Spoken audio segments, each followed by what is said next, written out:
What's up? Hey guys. Okay guys. What's up guys? Welcome back to the channel. Shout out Turbo Ted for buying me this life-size Hulk.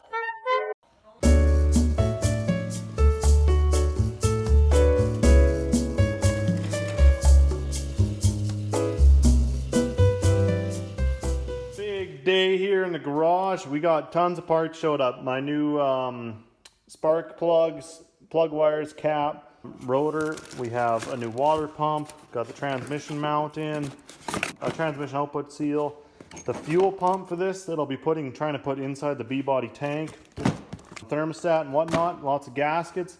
So it's great. I got the engine uncovered. I'm gonna do the water pump, put the plugs in, thermostat, like get this thing pretty much completely together. Well, we got the front accessory cover together, new water pump, alternator, a bunch of stuff on. I have all the plugs and wires and coil pack on, and throttle body. The engine has pretty much come together. I mean, it looks awesome. So I'm just getting the motor mounts rigged up. This one was pretty much a direct swap. These tabs here are a little bit thicker than the coronet block. You can see how thin this one is. That doesn't really matter because the mount sits on the inside of that. So you can see the thread difference, but that mount was good. This mount, on the other hand, I have it all rigged up here and painted. So this engine, the LA engine, has 2 bolt holes here and 2 bolt holes here, 4 bolt holes cast into the block.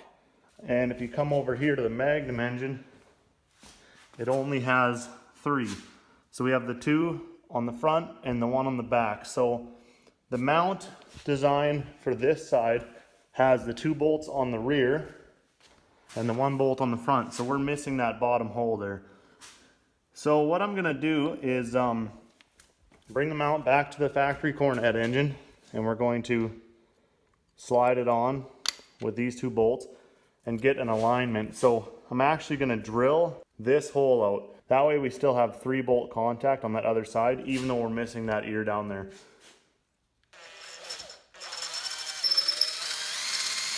So now that I've drilled that hole, we'll just put the 2 bolts in the front instead of the 2 bolts in the back, and should be good to go. And then we're gonna move back onto the floorboards. So as you can see, I got it cut out. I got some new metal. I got a Sawzall. I'm gonna cut this out and we'll have a better look at it. Guys, I got the tranny jacked up, kind of in a rough position of where it's probably gonna sit. Close to anyway, so you can kind of get a visual of the difference. So this used to be just straight like 3-inch tail shaft. We have full overdrive housing there now. So I've cut the cross member out like I showed you. So what I'm gonna do with the cross member is I have a piece cut already to show you. This is 2 inches, so I've cut that out of this side. I'm also gonna do that to this side, cut 2 inches out. These red marks here, I'm gonna slice them, and I'm gonna take these pieces and I'm going to weld them back onto the factory cross member right here to kind of give it a, so I have the factory bolt holes. So all I'm gonna do there is take 2 inches out of each side, pull them back. We'll have to make a new cross member transmission mount. And then once those are welded, I'm gonna take a piece of 2-inch channel and bend it around like make a new rainbow and weld that into place. All right, so I got my pieces cut out here. So the bolts are in there just holding the their little like crushed pieces so you don't fold the cross member, just to keep it sturdy. So that's why I got the bolt in there aligning that. So these are just trimmed down pieces, took that 2 inches out, if not a little bit more, and that will butt right up there, almost like factory.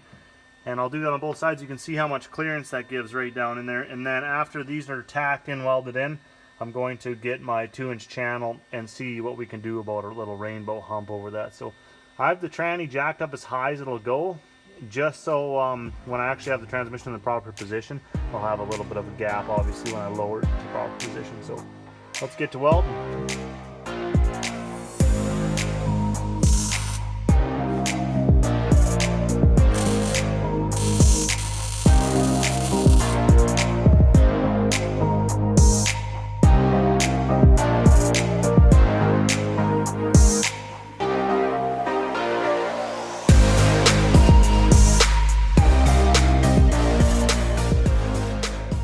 All right, we're fully welded.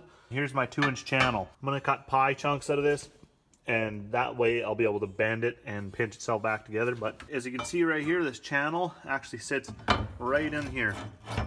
So that's perfect. So I'm gonna put that in there, pie cut it, bend it all the way around, and get this end sunk down in there. After about an hour of zip disking little pie pieces out, I've come up with this. So this was a piece of 2-inch channel.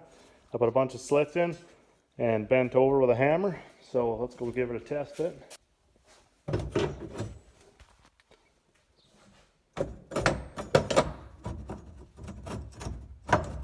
And boom, just like that, we have our transmission cross member.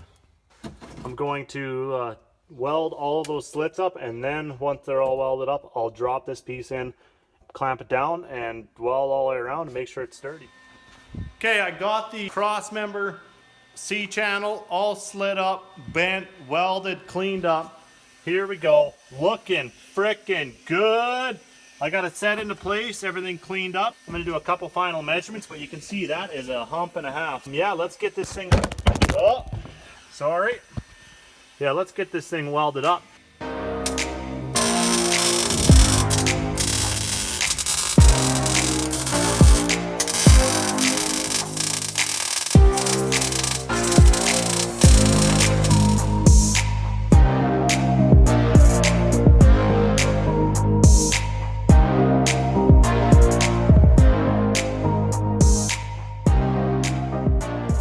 What is up, guys?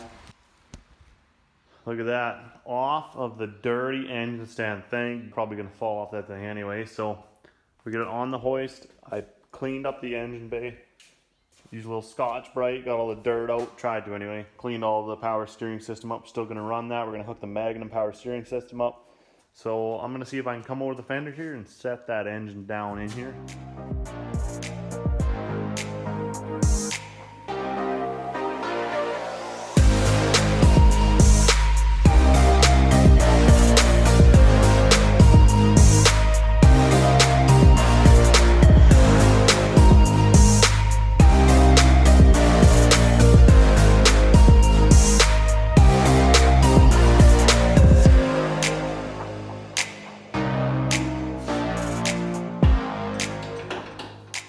Just like that, the engine is in.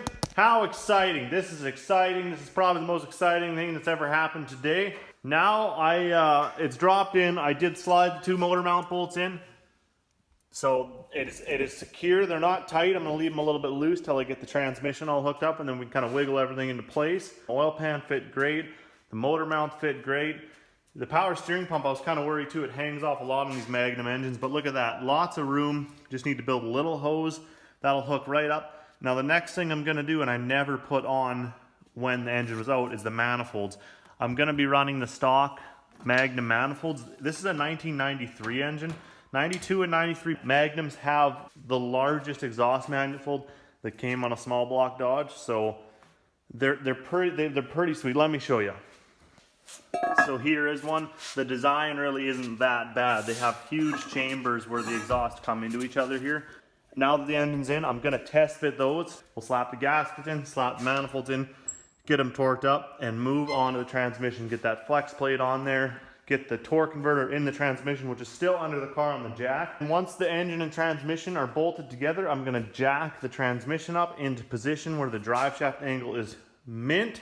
Then I'm gonna make cardboard templates for a new transmission cross member, and we'll get that thing cut out, welded together with our new mount. And once that's done, the drive line is locked in. We're gonna have the drive shaft sent up, get it shortened. Man, it's really coming together here.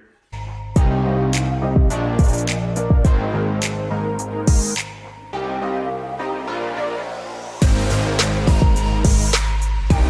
gonna grab this torque converter, which is the factory torque converter that came in the transmission. We're gonna put it in the transmission underneath the car, slide it ahead, get it bolted up to the engine.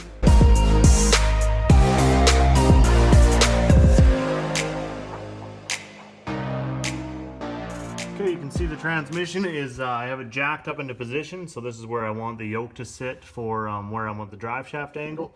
Anyway, I have my Turbo 400 mount bolted up. It actually bolts right up to the factory 2 holes there on the back of the transmission. And I've cut a cardboard plate for my new bolt holes here that goes down and under, and I'll run outside and show you that. So here's my piece of cardboard I laid under there. I kind of traced out the old cross member here. We made this lower, obviously, for the new transmission housing. It's a lot thicker. And I have it stenciled out on to this 3/16 plate steel. Here's the old cross member. Here's the plate we just cut out. So that basically sits right on there. And I'm going to mark those 2 outer bolt holes. You can see how much bigger that transmission is in the back. Okay guys, I got both plates cut out, front, back, cross member plates, cleaned, holes drilled. I'm going to put these in position, check the mount surface underneath with the bolts thread in, measure that, figure out a bottom plate. Once that bottom plate's cut, I'm going to drill holes in it, bolt it to the mount underneath, and weld this together. And while it's in there getting welded, I'm going to put some cross braces on the bottom sides and the top sides, tack them, pull it out, weld it all up, give it a paint job. This thing is good to go. Alright guys, here it is, our our finished product, our finished cross member. This thing is awesome. You can see I put the 2 cross braces on each side just to kind of hold the flanges together. There's our bottom plate all welded up, got her buffed down. I did slit these to get that bend in there. And that's why I just filled these in, buffed them down a little bit. I'm super happy with this. Got it all welded up. I even gave it a quick paint job. Look at that. That is looking slick. This will work perfectly with our new Turbo 400 mount. Here's the old stinky mount. It's made out of like tin. You can see it's pretty similar. Same length, but look at how much the holes have moved over. That's how much we widened it for the overdrive housing to sit in here, unlike the little tiny 727 tail shaft. So let's go ahead and slap that in.